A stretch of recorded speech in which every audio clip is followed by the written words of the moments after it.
उतना ही आएगा, इम्पेडेंस उतना ही लगेगा। कंफर्म?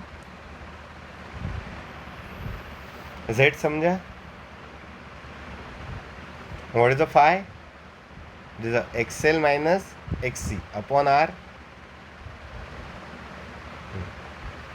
प्लस माइनस कुछ भी आए तुम प्लस ही लिखना, अगर माइनस आए तो बता देना, कैपेसिटिव डोमिनेंस है। क्लियर?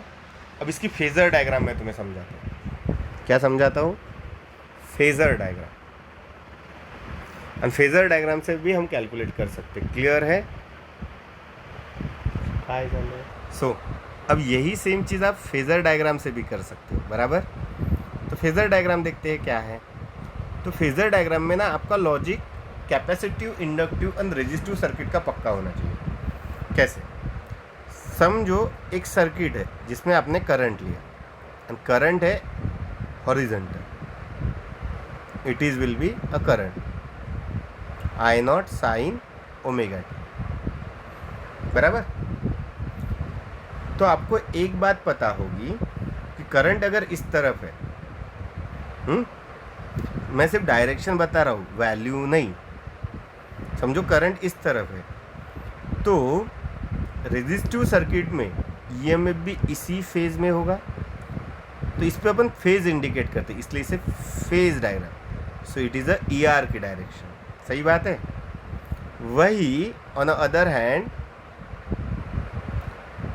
इंडक्टिव सर्किट का जो ईएमएफ होगा, अगर करंट इस तरफ है तो इंडक्टिव सर्किट का ईएमएफ इस तरफ होगा। सही है? एंड कैपेसिटिव नीचे होगा, बराबर है? मतलब इस तरफ कौन होगा? तो इस तरफ होगा EL और इस तरफ होगा EC, बराबर? समझो ये ER की वैल्यू है, I की वैल्यू नहीं, I की सिर्फ मैंने डायरेक्शन दी थी, बराबर? तो इस तरफ ER होगा, ER से π/2 से आगे चलेगा EL, सही? और π/2 से पीछे चलेगा EC। क्यों?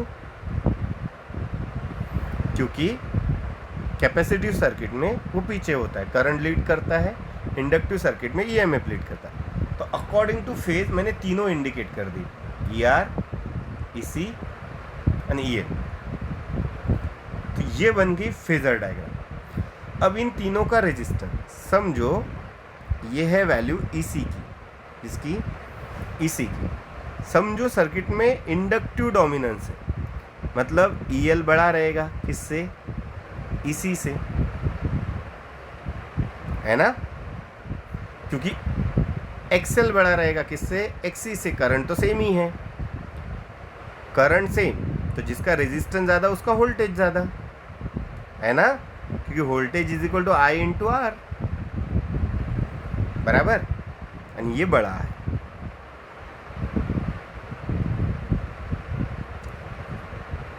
दो मिनट,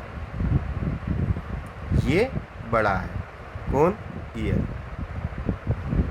चलेगा? तो बट अगर आप फेजर डायग्राम से सोचो तो EL एंड EC की वैल्यू अपोजिट डायरेक्शन में, एग्जैक्टली अपोजिट, मतलब एक दूसरे को वो क्या करना चाहेंगे? That is a cancel. तो EL तो बड़ा है, तो कुछ तो भी बच जाएगा। समझो इतना बचा, it is what? EL minus EC। ये वो वैल्यू है जो बच जाएगी दोनों के बाद, बराबर? बराबर? और ये वैल्यू है ER की। क्लियर? अब इन दोनों का रिजल्टेंट जो होगा वो टोटल का रिजल्टेंट होगा। ये किसका रिजल्टेंट है? EL by EC।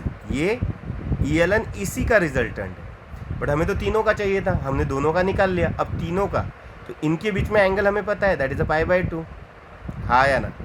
तो इनका रिजल्टेंट समझो यहाँ से कहीं तो भी से गया, ठीक? ठीक?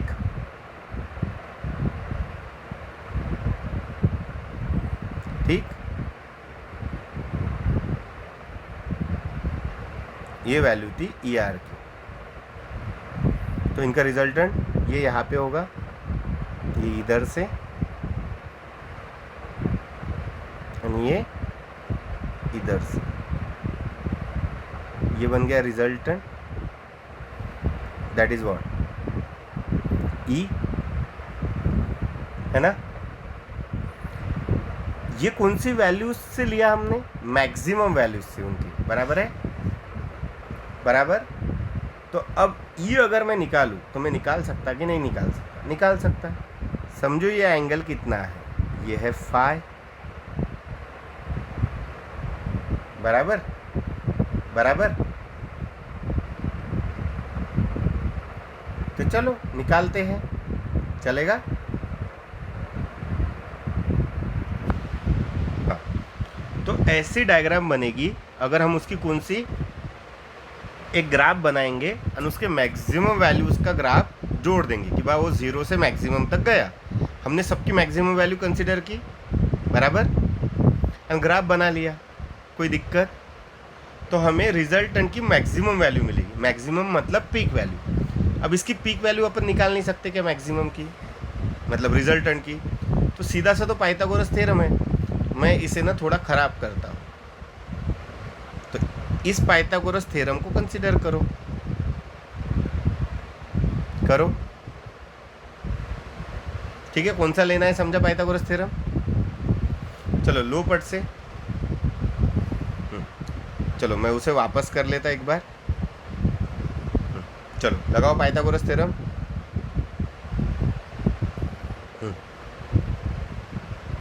According to Pythagoras E square will be, हाँ व्हाट, पहले सॉल्व कर लेते मैक्सिमम वैल्यू के साथ, फिर करंट के टर्म में उसे रख देंगे, है ना।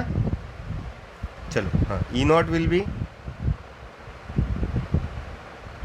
ई R square plus E L minus E C whole square. So it is a maximum value. ये कौन सी वैल्यू है, मैक्सिमम, बराबर ना, बराबर ना। तो मैक्सिमम वैल्यू मतलब किसकी, रिजल्टेंट की मैक्सिमम वैल्यू। तो रिजल्टेंट की मैक्सिमम वैल्यू मतलब क्या, आई नॉट, मतलब कोई भी ईएमएफ मतलब क्या होता, कोई भी सर्किट का potential is equal to what, current into resistance. So maximum value will be what, maximum value of current into resistance. अब ई कौन सी वैल्यू है, रिजल्टेंट की मैक्सिमम, तो रिजल्टेंट का maximum will be what, current का मैक्सिमम इनटू रिजल्टेंट का resistance, that is a Z, that is called impedance. हाँ या ना, हाँ या ना, बराबर। तो इसकी जगह मैं क्या लिख सकता, it is a I not into Z, and Z is a total resistance. इसकी जगह क्या लिख सकता, आई नॉट इनटू, मतलब इसका स्क्वायर, चलो आई नॉट इंटू आर स्क्वायर, ये समझा।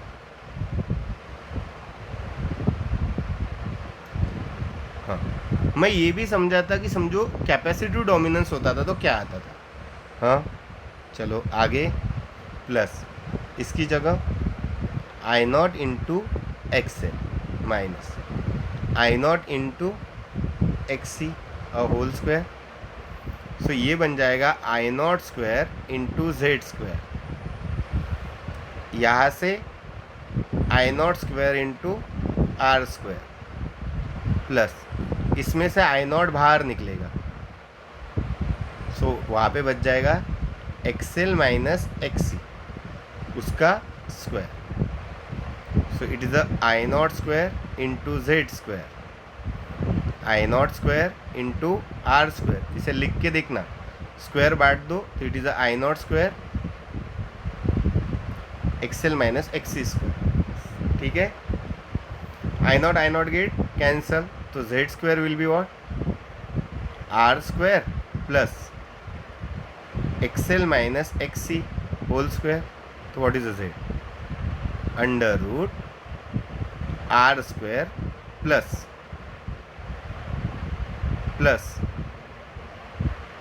What?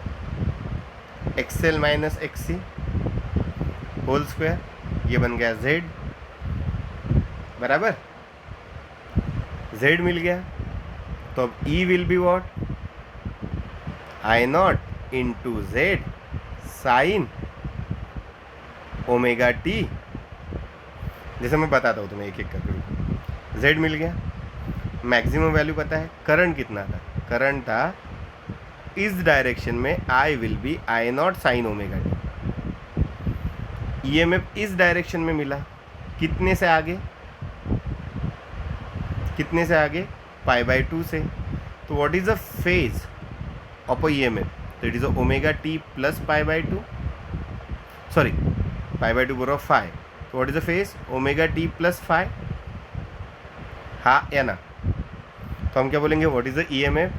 EMF will be E naught sine omega T plus 5, and E will be, what is the E naught? E naught will be I naught into Z sin omega t plus 5। सही है? सही है? या other भाषा में हमें Z मिल गया था, तो what is the E? that is I naught into Z into sine omega T plus pi by 2। सही है क्या? ये बन गया हमारा E. What is the E not?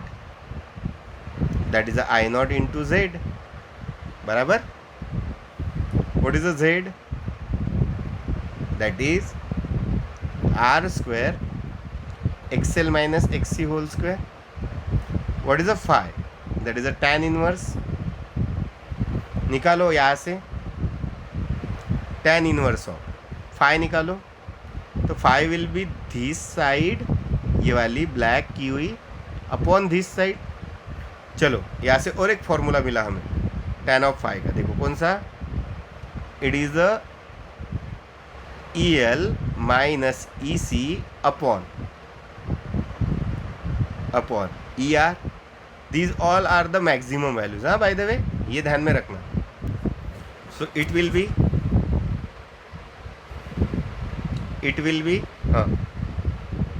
I naught into XL, it is I naught into XC, it is I naught into R, I naught get cancel, so it is a XL minus XC upon R। वही formula मिला, हाँ या ना? हाँ या ना? ये समझा क्या? सो यहाँ से तुम्हें फाई मिल जाएगा वही मेथड से। ये है फेजर डायग्राम, बराबर। बट फेजर डायग्राम में तुम्हें Z ऑलरेडी पता होना चाहिए था कि Z is the total resistor, इसलिए तुमने वहाँ पे Z कंसिडर किया। सही है? बट वही अगर आप सुपर पोजिशन करोगे तो रेजिस्टेंस का रिजल्टेंट एक नया रेजिस्टेंस ही आएगा, ये तुम्हें फील होगा, बराबर। क्योंकि वहाँ पे एम्पलीट्यूड रेजिस्टेंस थे, तो रिजल्टेंट एम्पलीट्यूड भी रेजिस्टेंस ही होगा। सबसे पहले ये बात, ये शॉर्टकट है, ये स्ट्रेट बोर्ड वाले लगाते डायरेक्ट, क्योंकि पाइथागोरस बता सकते। समझा गया? समझो, सर्किट में कैपेसिटिव डोमिनेंस होता था। कौन सा डोमिनेंस होता था? कैपेसिटिव डोमिनेंस होता था।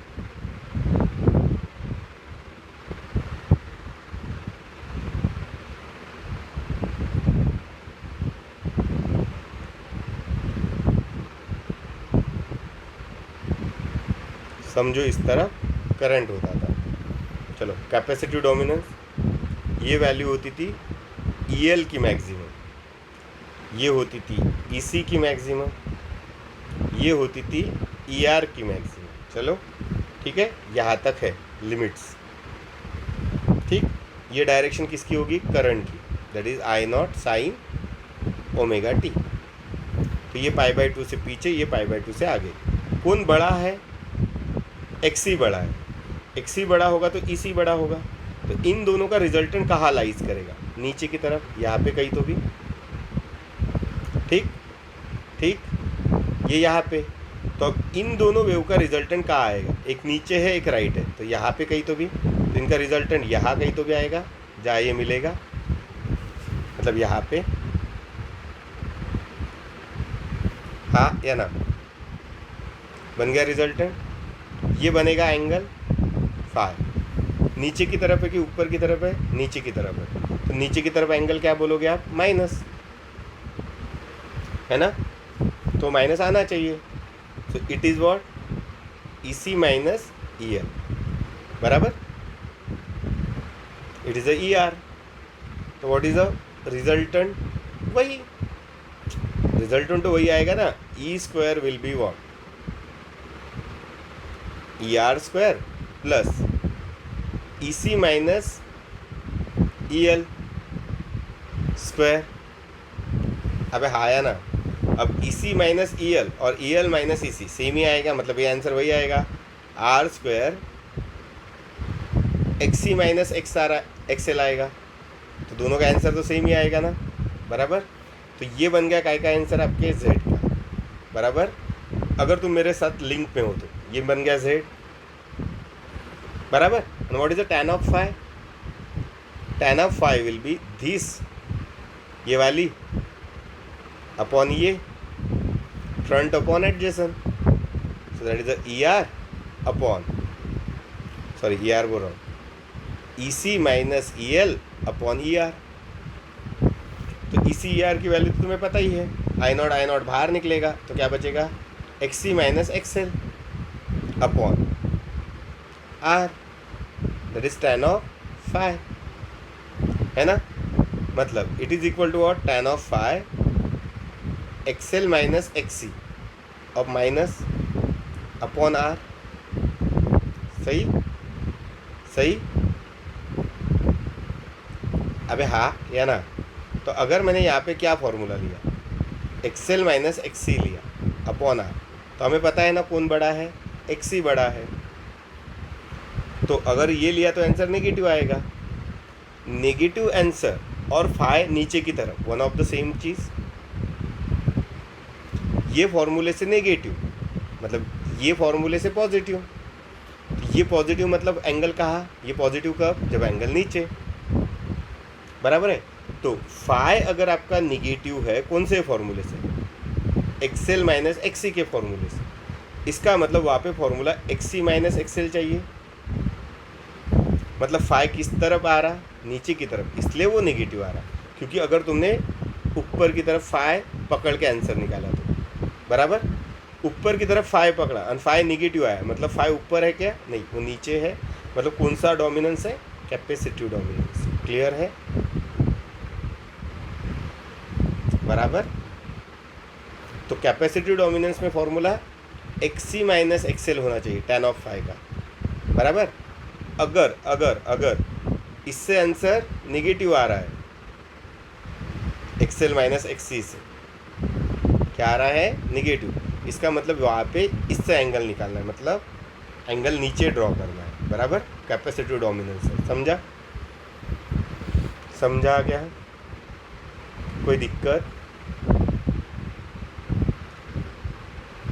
ये होगी फेजर डायग्राम। लॉजिक समझा? लॉजिक समझा? तो ये वाला क्वेश्चन ना लिख लो, क्योंकि ये वाला क्वेश्चन ना वो लास्ट ईयर के स्टूडेंट ने नोट्स में होने की वजह से नहीं लिखा था। क्लियर? क्लियर?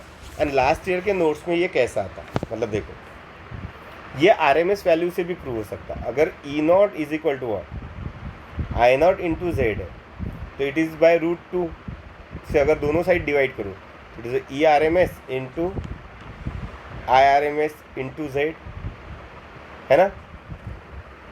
है ना? तो RMS वैल्यू लेके प्रूफ था लास्ट ईयर के इसमें।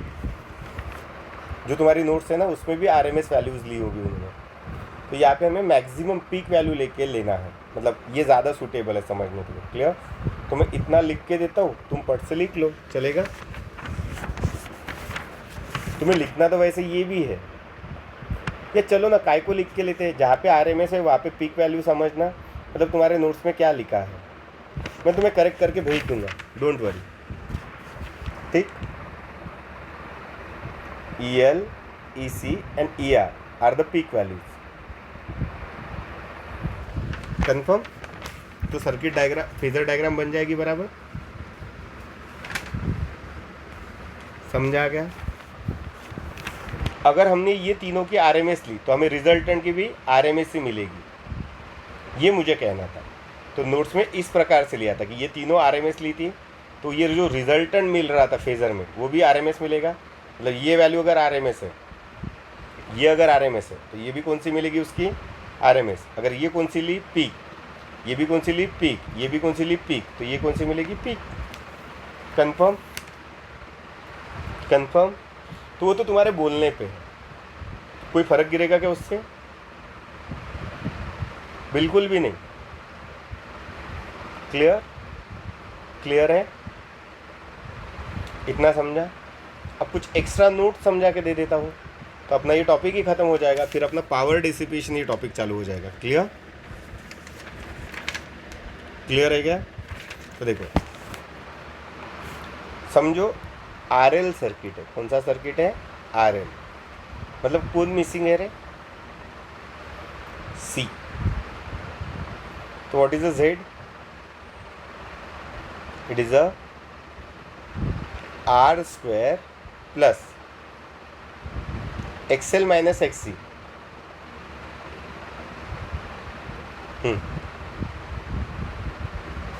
XL माइनस XC, हाँ बोलो। होल स्क्वायर, पर XC की वैल्यू कितनी? 0, तो that is a Z will B 1। R square plus XL square, सही है। ये बन गया इम्पेडेंस कौन से सर्किट का? RL।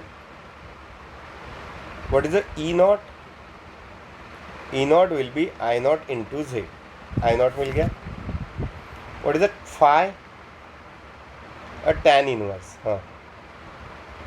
XL minus XC, that is 0 upon XL upon R।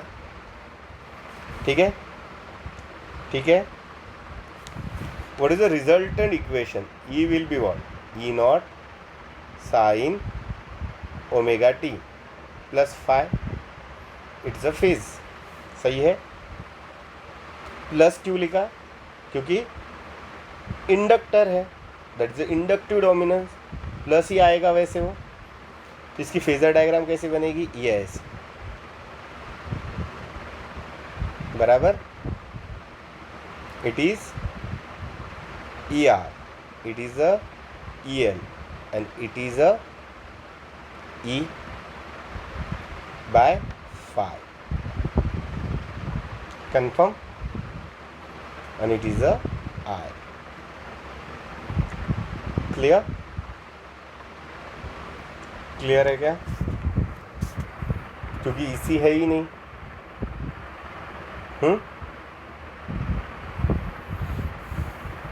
Confirm? समझो RC सर्किट है, that is resistance and capacitor. LC एक स्पेशल टाइप से पढ़ाऊंगा, वो स्पेशल टाइप में तुम्हें समझ जाएगा कि वो क्यों नहीं होता है। क्लियर? या यहाँ पे भी एक बात बता ही दूंगा मैं तुम्हें। पहले RC, हाँ।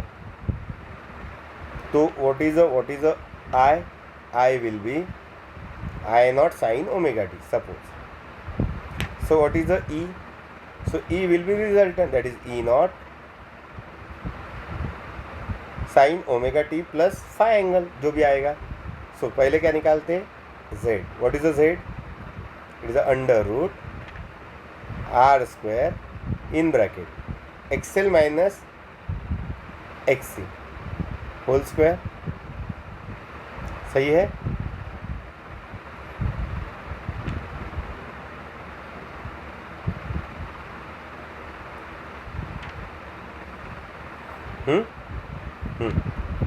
ना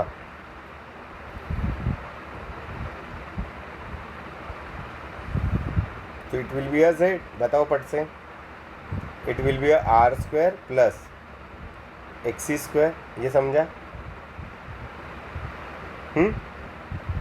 ना phi, that is a tan phi, हाँ, will be what, XL minus XC upon R, ये तो ज़ीरो है, तो what is a tan phi, so tan phi will be what, minus XC upon are.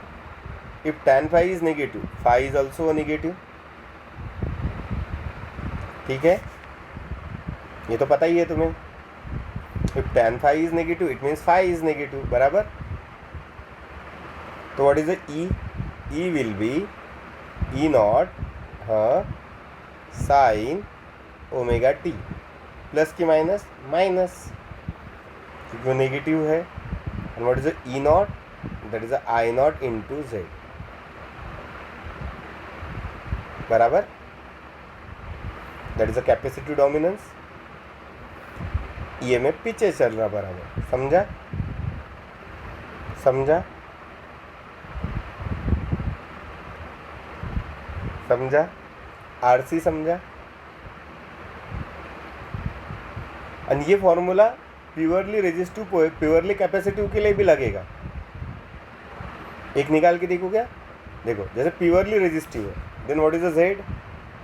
Purely resistive मतलब inductor भी नहीं है, capacitor भी नहीं है, R square plus zero, that is Z is equal to R, बराबर. What is the phi? tan of phi, that is zero upon R, that is tan inverse of zero. So what is the phi? Zero. So what is the E? E will be E naught sine omega T plus phi की value zero.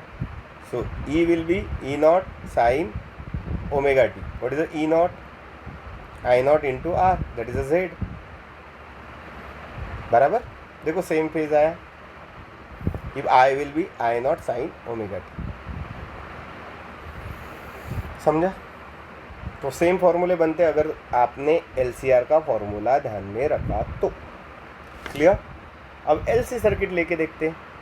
LC circuit में R0, तो what is the Z? Z will be XL minus XC whole square, that is Z will be XL minus XC. कौन सी circuit में? LC में, बराबर. What is the phi? tan inverse XL minus XC upon R. R तो zero है, so it is a infinite. तो phi is a infinite, तो tan phi is a infinite, तो it is also infinite. Sorry, phi will B, sorry, tan inverse of infinite. If it is a infinite, then tan inverse of infinite will be pi by two. ये समझा? Infinite value pi by two की आती है, log table या फिर logic trigonometry का, बराबर. तो उसमें फेज डिफरेंस कितने का होगा? पाई बाई टू का. कितने का होगा? पाई बाई टू का. Is it a possible thing? नहीं, तो ये बन ही नहीं सकता.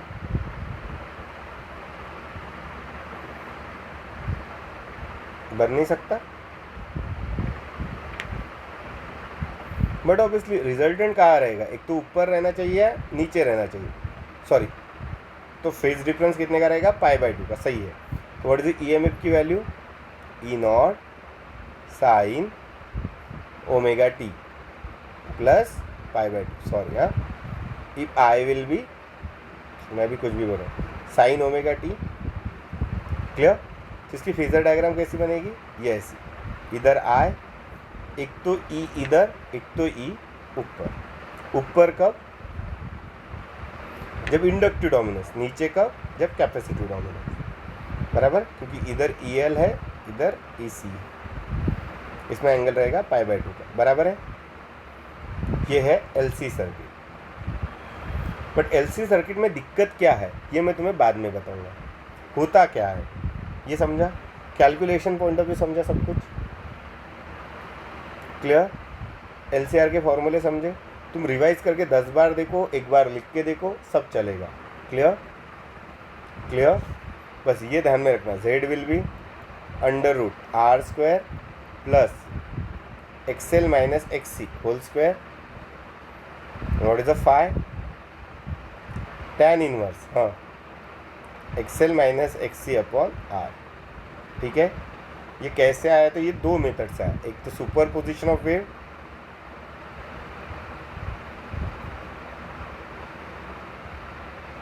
या फिर फेजर डायग्राम। कंफर्म है, कंफर्म, क्लियर है क्या, क्लियर। सो ठीक है, फिर अब इसके बाद टॉपिक थोड़ा बदल जाएगा। अब AC के energy consumption, that is the power, समझाया जाएगा।